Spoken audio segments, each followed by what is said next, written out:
It started like any other Thursday night, the kind of evening that felt harmless, predictable, even safe. Dinner was almost ready. Mom was humming while stirring pasta sauce, and I was upstairs finishing my history homework. The smell of garlic drifted up the stairs, and for a moment it almost felt like a family. Then I heard my name. Not the usual dinner's ready kind of call. This one carried weight. Sharp, clipped. Come down here, my stepdad said. Something in his tone froze me halfway down the stairs. When I reached the kitchen, he was standing by the counter, arms folded, jaw tight. Mom stood behind him, drying her hands with a towel, not meeting my eyes. He held up my phone. Want to tell me why you've been sneaking out? My stomach dropped. Sneaking out? What are you talking about? Don't play dumb, he said, voice rising. You told your mom you were at Sarah's studying last night, but when I checked, you weren't there. I blinked, confused. Yes, I was. Ask her. I already did, he interrupted, his voice hardening. She said you weren't there long. So where'd you go after? My mind spun. Sarah's mom had picked us up late from the library, dropped me off at home around 10:30. That was it. There was no after, but it didn't matter. His version of events had already been written. I wasn't sneaking out, I said carefully. You can call Sarah's mom. She'll tell you. I don't need to call anyone, he snapped. I'm not stupid. Mom finally spoke, her voice soft, tired. Sweetheart, if you just tell us the truth, we can move on. That word, truth, burned more than the accusation, because the truth was already mine, but no one in the room wanted to believe it. I turned to her, desperate. Mom, I'm not lying, but she looked away, and that was the moment I realized it didn't matter what proof I had. In this house, his word weighed more than mine. He grounded me right there. No discussion, no chance to explain, no phone, no going out. 2 weeks. Maybe then you'll learn what honesty means. I felt heat rush to my face, anger mixing with humiliation. That's not fair, he smirked. Fair? You want fair? Start by being honest, I wanted to scream, but something in his eyes warned me not to. There was satisfaction there, like catching me in a lie made him powerful. Like punishing me was his proof of control. Mom didn't defend me. She just folded her towel, sighed, and said quietly, let's just eat before it gets cold. I barely tasted dinner. Every bite sat heavy in my throat. The air felt thicker, heavier, like the walls were closing in. He kept talking about trust, about respect, about setting boundaries, all while staring at me like I was a problem to be fixed. When I finally went upstairs, my hands were shaking. I sat on the edge of my bed staring at the blank screen of my confiscated phone. He'd taken it and placed it on the counter like a trophy. I wasn't angry yet, just stunned. Stunned that a man who'd only been in my life for 2 years could erase my truth in one sentence. But beneath that shock was something else, a quiet spark of defiance. Because I knew I hadn't done anything wrong, and if he wanted to play detective, fine, I'd let him. But this time, I'd find the real evidence. That night, I couldn't sleep. I kept replaying everything he'd said, every glance Mom refused to meet. I wanted to believe she didn't think I was lying, that she was just trying to keep the peace. But silence can wound just as deep as words. Around midnight, I got up and looked out my window. The porch light was on and his truck was still in the driveway. He'd gone to bed hours ago, but somehow, I could still feel his presence, like the whole house was wired to his approval. That's when I noticed it. The small black camera tucked into the corner of the living room. He'd installed them months ago for security. One in the hallway, one near the back door, and one facing the main entry. He was proud of them. Always said, a good family has nothing to hide. The irony stung. I stared at that camera through my bedroom window, and for the first time that night, I smiled. If he wanted truth, I'd give him truth, in his own words, through his own camera. But before I could even think about it,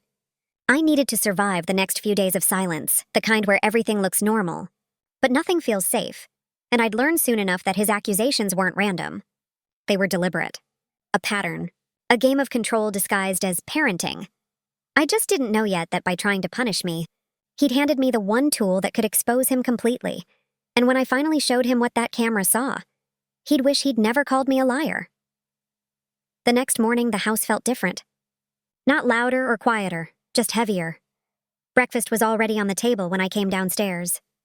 Mom poured coffee like nothing had happened, and he sat across from her scrolling through his phone. No good morning, no glance in my direction. Only the scrape of his spoon against the mug. Eat, he said without looking up. You've got chores. That was the first day of my grounding, and it was like living inside invisible bars. He took my phone, unplugged my laptop, even pulled the TV cable from my room. I was allowed to go to school, straight home, nowhere else. Mom tried to soften it. It's only 2 weeks, honey. Let's not make it worse. But she said it quietly, eyes on the sink, as if she was apologizing to the dishes and not to me. At first, I thought I could handle it. 2 weeks of silence, maybe some reading, waiting it out. But the silence wasn't just silence. It was erasure. He'd walk past my room and mutter things like, lying starts small, or, you can't fix a character flaw overnight. Every sentence was a little wound that didn't bleed right away. I started second-guessing myself. Did I say something that sounded suspicious? Did Sarah's mom forget to mention I was there? When you're constantly told you're dishonest, you start wondering if maybe you misremembered your own life. By the third day, I stopped defending myself. What was the point? In that house, logic didn't work. His voice decided what was real, and Mom's silence stamped it official. At dinner, he'd lecture about trust. About how he could have been stricter. He'd end every talk with a version of, "You're lucky I care enough to correct you," and I'd nod, just to end it. But inside, I felt myself shrinking. Like every word peeled away another layer of who I used to be. School wasn't much better. I couldn't meet Sarah's eyes because I hadn't told her about the accusation. How do you even explain something like that? "Hey, my stepdad grounded me because he thinks I'm lying about hanging out with you." It sounded childish, pathetic. So I kept quiet. Evenings were the worst. The house was too still, the kind of stillness that presses on your chest. I'd lie on my bed staring at the ceiling, tracing the cracks like escape routes. Every creak of the floorboards made me tense, waiting for his footsteps, waiting for another lecture disguised as concern. Once, I heard him talking to Mom in the hallway. "She needs structure," he said. Mom murmured something I couldn't catch. Then his voice again, calm, certain. "She's lucky I care enough to guide her. If her real father did his job, I wouldn't have to." That sentence hit like a punch, because that's what it was really about, ownership. He wanted to be the man who knew better, who fixed, who commanded. And the more I resisted, the more he pushed. By the end of the week, I started writing notes to myself in the back of my notebook. Reminders that I wasn't crazy. "You were at Sarah's. You didn't sneak out. You told the truth." It sounds small, but those sentences kept me sane. They were my version of oxygen. Mom tried once to check on me after dinner. She sat on the edge of my bed, rubbing her hands together. "He just wants what's best," she said softly. I stared at her. "Do you believe me?" Her eyes flickered, the way they always did when she wanted to say yes but couldn't risk it.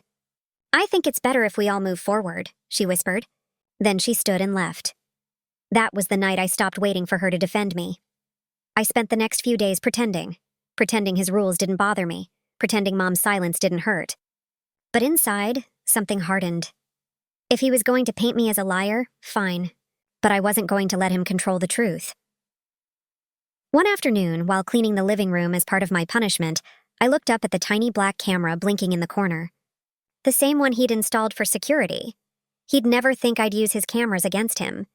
And suddenly, helplessness didn't feel so permanent. For the first time in days, I felt a pulse of power. Small, fragile, but real. Because somewhere in that camera's memory, I knew the truth was waiting. By the second weekend, the routine of being grounded had settled into something dull and ugly. Wake up, school, home, chores, silence. He'd started using little words to keep me in my place. "You're earning back our trust. Don't push it. One lie leads to another." Each phrase was just soft enough to sound like advice, but sharp enough to remind me who held the power. And Mom, she was fading. I could see it in the way she avoided eye contact when he spoke, the way her shoulders curled in a little tighter each day. I started to wonder if she was as trapped as I was, just in a different way. Then something strange happened. One afternoon, I was in the kitchen folding laundry when I heard him talking on the phone in the hallway. I couldn't hear everything, just bits and pieces. "No, she doesn't know. I told her it's her fault. Yeah, she's grounded." His voice was low, clipped. The same tone he used when he was lying to someone else. He noticed me standing there and hung up instantly. "Don't you have work to do?" he said, almost smiling. Something about that smile made my stomach turn. I didn't ask questions, not then, but the word recording stayed with me. The following week, I stayed late again. Not because I wanted to, because I didn't know how to say no anymore. The office was quiet, humming with the low buzz of machines left on overnight. Around 12:40 a.m., I heard a sound, a soft click like a door latch. I looked up, and in the glass reflection of my monitor, I saw light spilling out from conference room B. He was there, again. But this time, he wasn't alone. There was a woman sitting across from him, someone I hadn't seen before. She looked nervous, her hands clasped on the table. He was speaking in that same soothing tone I knew too well. I couldn't hear what he was saying, but I could see the pattern. The leaning in, the small smile, the way he reached for her wrist like it was a comforting gesture. I couldn't move. I just watched, heart pounding, realizing I wasn't special. None of us were. He wasn't mentoring anyone. He was collecting us. The next morning, she was gone. No trace in the internal emails, no desk assignment, no goodbye. That's when I started looking closer. I checked the internal chat logs, messages from old employees who had left suddenly. All their accounts had been been deactivated, but one name still lingered in archived mail. Leah. I searched it. Most threads were empty, but one message remained in my inbox. Unread, marked private. It was dated the night before she disappeared. If you're getting this, don't ignore it. Go to the second floor copy room. Look behind the vent near the supply cabinet. Don't trust him. Don't trust HR. And for God's sake, don't answer his messages after midnight. My breath caught. I reread it 5 times before I even stood up. That night, I waited until everyone left. I took the service elevator to the second floor and found the vent she'd mentioned, covered in dust, half hidden behind a stack of paper boxes. I unscrewed it with a borrowed key from maintenance. Inside was a small flash drive taped to the wall. My hands shook as I pulled it free. When I plugged it into my laptop, I expected work files or emails, something technical, something boring. Instead, there were videos, dozens of them, each one named after a date, each one time-stamped after 11 p.m. The first video I opened showed Leah in conference room B, sitting exactly where I had, staring at the table as Hallstrom paced behind her. The audio was faint, but his words were clear enough. You owe me loyalty. That's what family means here. Leah's voice trembled. I just want to do my job. You are. This is part of it. I slammed the laptop shut, heart racing. My skin went cold. The room suddenly felt too small, too silent. I realized then, the cameras weren't for security. They were for control. All those meetings, all those mentorship sessions, they were recorded. For leverage. For silence. For power. I didn't sleep that night. I couldn't. I sat in my apartment with the flash drive clutched in my hand, shaking. By morning, I'd made a decision. I was done being part of this. I emailed HR, requesting an urgent meeting. They replied almost instantly. We're aware of your concerns. Let's meet privately after hours. The phrasing made my stomach turn. After hours? Always after hours, I didn't go. Instead, I made copies of the files. One for myself, one sent to an encrypted folder I created under a fake name. The next evening, when I got to work, my badge didn't open the door. The scanner flashed red. Locked out. A minute later, my phone buzzed. We need to talk. Family doesn't turn on family. MH. That's when it hit me. He knew. I wasn't safe anymore. I grabbed my things and left before he could find me. But even in the parking lot, even miles from that office, I couldn't shake the feeling that he was still watching, that invisible eyes were following me, waiting to see if I'd stay silent or fight back. For the first time since I joined that company, I wasn't afraid of being alone. I was afraid of what I'd already been part of. And as dawn broke that morning, one truth settled deep in my chest. Families keep secrets, but I was done keeping his. When you finally stop being afraid, the silence becomes unbearable. For weeks, that office had trained me to swallow everything. Doubt, fear, anger. But once I saw what was on that flash drive, there was no going back. I couldn't pretend anymore. I didn't show up for work the next day. My phone kept lighting up with messages from Hallstrom. This kind of behavior worries me. You're better than this. Don't throw away your future over a misunderstanding. I didn't respond. Every word felt like another hand trying to pull me back into his cage. By noon, he left a voicemail. His voice was calm, almost amused. You don't have to make this ugly. Families argue, then they talk. You and I can fix this. 2 a.m. conference room B. That time again. Always that time. I deleted the message and turned my phone off, but ignoring him didn't feel like enough. I wanted him to know I wasn't scared anymore, that someone was finally seeing through the performance he'd built around himself. So I called Leah's sister. Her number was hidden inside the flash drive, an old text exchange buried deep. I didn't expect her to answer, but she did. When I told her who I was, she went quiet for a long moment. Then she said, I've been waiting for this call. Turns out Leah wasn't the only one who had tried to speak up. There had been others. Women who filed quiet complaints. Emails that disappeared. Careers that ended overnight. She gave me the name of a journalist. Someone who had been trying to expose corporate abuse cases like this for years. I reached out that night, attached the footage, and waited. By morning, I had a reply. Meet me at the cafe across from your building. Don't use your work phone. I got there early, wearing the same black coat I used to wear to work. The journalist, her name was Renee, looked tired, older than her photo, but her eyes were sharp. She'd seen this story before. They all start with the same line, she said. We're a family here. You'd be surprised how many predators hide behind that. We talked for hours. I gave her everything. The files, the texts, the recordings. She promised to protect my identity until they had more. It should have felt freeing, but it didn't. I knew what was coming. That night, my phone started buzzing again. Unknown number. Same time, 2:03 a.m., I let it ring. Then again. Then again. Finally, I picked up. Why are you doing this? He asked. His tone wasn't calm anymore. It was cold, sharp. You lied, I said. My voice surprised me, steady, low. You called it family. It was never family. You don't understand what you're ruining. I think I do. He exhaled slowly. You think they'll believe you? You think you're the first? And there it was. Confirmation. Good night, Mr. Hallstrom. I hung up. The next morning, when I arrived at the office, security was waiting by the front door. My badge still didn't work. HR wants to see you, one of them said. Inside the glass conference room sat 2 people I'd never met, legal advisors probably, and Hallstrom, at the head of the table, smiling like none of it mattered. Let's keep this civil, he said. I sat across from him. The room was quiet. Except for the faint hum of the air conditioner, he started talking about misunderstandings. About employee boundaries, about how he'd always looked after me like a daughter. Every word made my skin crawl. Then he slid a folder across the table. Sign this non-disclosure agreement. We'll provide a generous severance. You'll leave with a spotless record. I looked down at the papers. Dense legal text, his signature already there in neat blue ink. I don't want your money, I said. He laughed. Everyone wants something. I leaned forward, meeting his eyes. Not this time. What I want is for you to stop. For the first time, his smile faltered. Just slightly, but enough. Then I reached into my bag and set my phone on the table. Screen up. The red recording light blinked faintly. His face went pale. You recorded this? I've been recording since you called me last night. He stood abruptly. You don't know what you're doing. Maybe not, I said. But Renee does. And so do the police. For a second, he just stared at me. Then his expression cracked. The charming mask he'd worn for years slipped, and what looked back at me wasn't confidence anymore. It was fear. He tried to regain composure, but the room had changed. The power shifted quietly but completely. I gathered my things, stood up, and walked to the door. Before leaving, I turned back once. You were right about one thing, I said. Family always comes home. Just not the way you planned. I didn't look back again. Outside. The sun was rising, the first one I'd seen without him deciding when I could rest. My phone buzzed again, but this time, it wasn't him. It was Renee. We're publishing tomorrow. Get ready. For the first time in months. I smiled. Not the rehearsed office smile. Not the nervous one I'd worn at midnight meetings. But a real one. Because for once, the truth wasn't hidden in the dark anymore. It was coming out at 2 a.m. Only this time, it wasn't him calling. It was me. The article dropped on a Thursday morning at exactly 8:07 a.m. I know because my phone wouldn't stop vibrating. Renee hadn't warned me it would go live that soon, maybe on purpose. Maybe to protect me from the panic that would come before the relief. The headline was clean, deliberate, impossible to ignore. Inside the family at Hallstrom & Co., how a culture of loyalty became a cage. My name wasn't in it. She kept her promise. But the story, my story, was all there between the lines.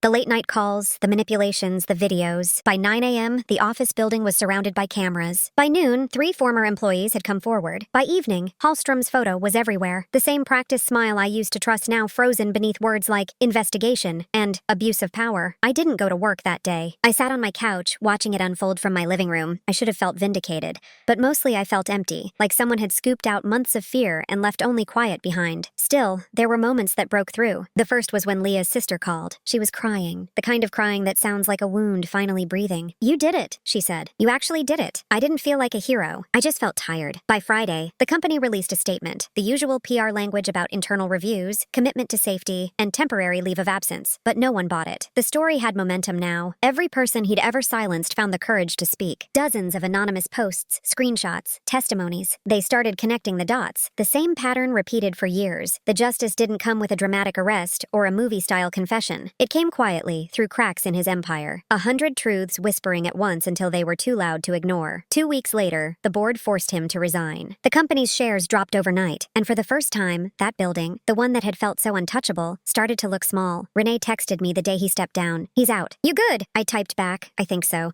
But I wasn't sure what good meant anymore. There was still fallout. HR tried to call me to clarify details. I didn't answer. My inbox filled with messages from coworkers, some thanking me, others scared to be associated with me. I didn't blame them. I knew what it felt like to be afraid. A few of them met with me later, privately, in quiet cafes where the air smelled like coffee and new beginnings. We didn't talk about him much. We talked about what we'd lost, our sense of safety, our trust, our belief that work could be a home. Justice wasn't clean. It wasn't triumphant. It was heavy, messy, slow, but it was real. Then one morning, a package arrived at my door. No return label, no sender. Inside was a small flash drive and a note. You started something. Finish it. I plugged it in carefully. It was a recording, one I hadn't seen before. A boardroom meeting. Hallstrom's voice, raised and defensive. You think you're safe without me? You think this company runs without loyalty? A woman's voice cut through his. Loyalty isn't silence. Then the video ended. I forwarded it to Renee. That clip became part of the follow-up piece. The fall of a family man. It sealed the story's legacy. When the legal proceedings started, I testified anonymously through written statements. I didn't need to see him again. I didn't need him to know I was still standing. The night they announced the settlement, a multi-million-dollar penalty, public apology, and restitution for victims, I went out for a walk. The city lights lights felt different that night, softer maybe. Or maybe it was me who'd changed. For months, I'd walked those same streets after midnight with fear sitting in my chest. Now the same hour felt almost peaceful. That was my justice. Not headlines or money or revenge. Just being able to walk home without looking over my shoulder. A few days later, I passed by the Hallstrom building. The nameplate was gone. The glass doors were covered in brown paper. For the first time, it looked ordinary. Just another empty space waiting to be filled with something new. I stood there for a while, remembering my first day. How proud I'd been. How innocent. How quickly the idea of family had become a weapon. Then I turned away. Because justice, I realized, isn't about watching someone fall. It's about finally letting go of the version of yourself they built for their convenience. And I was ready to let go. It's strange how silence can feel louder after chaos. For months, every vibration of my phone used to spike my heart rate. Every ping, every email subject line, a potential bomb waiting to go off. Now my phone is quiet, and sometimes that silence feels foreign. After Hallstrom fell, people treated me differently. Some like a survivor, others like a ghost. I'd walk into cafes and spot old co-workers whispering in corners,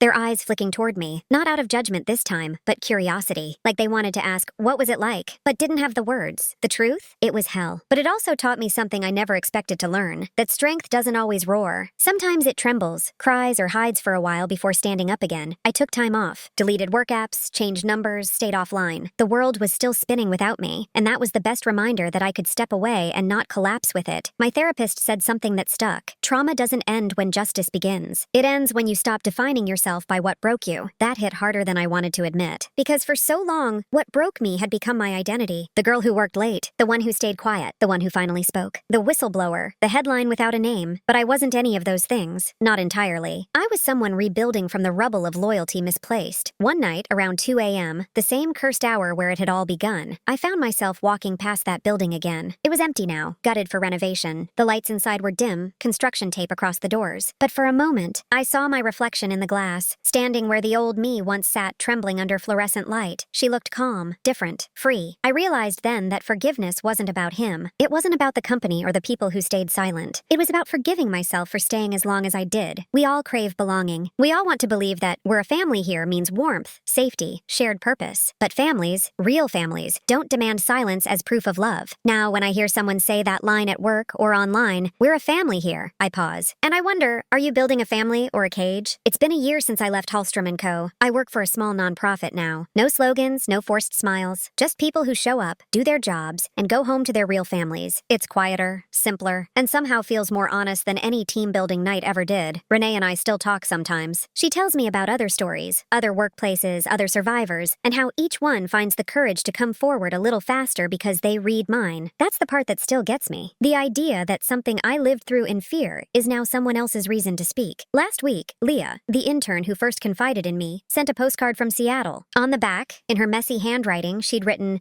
"Thanks for showing me that leaving isn't quitting." I stared at that line for a long time, because maybe that's the truest reflection of all, that walking away from something toxic isn't weakness. It's the most radical act of self-respect there is. So if you're reading this, and someone at your job tells you, "We're a family here," listen carefully. Because families don't call you at 2 a.m. to make you feel small. Families don't punish honesty. Families don't twist loyalty into silence. If they do, they're not family. They're control wrapped in affection. And once you see it for what it is, you can't unsee it. I still wake up some nights remembering the sound of that 2 a.m. call. The dread, the shaking hands, the feeling of being trapped. But now, when my phone buzzes at that hour, it's usually just a friend checking in, or my mom sending me a random meme because she can't sleep. And for the first time, I smile instead of flinch. That's what healing looks like, not forgetting what happened, but knowing it no longer controls the room.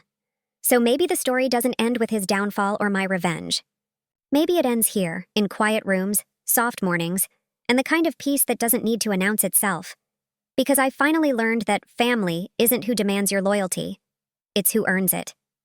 And that's a lesson I'll never unlearn.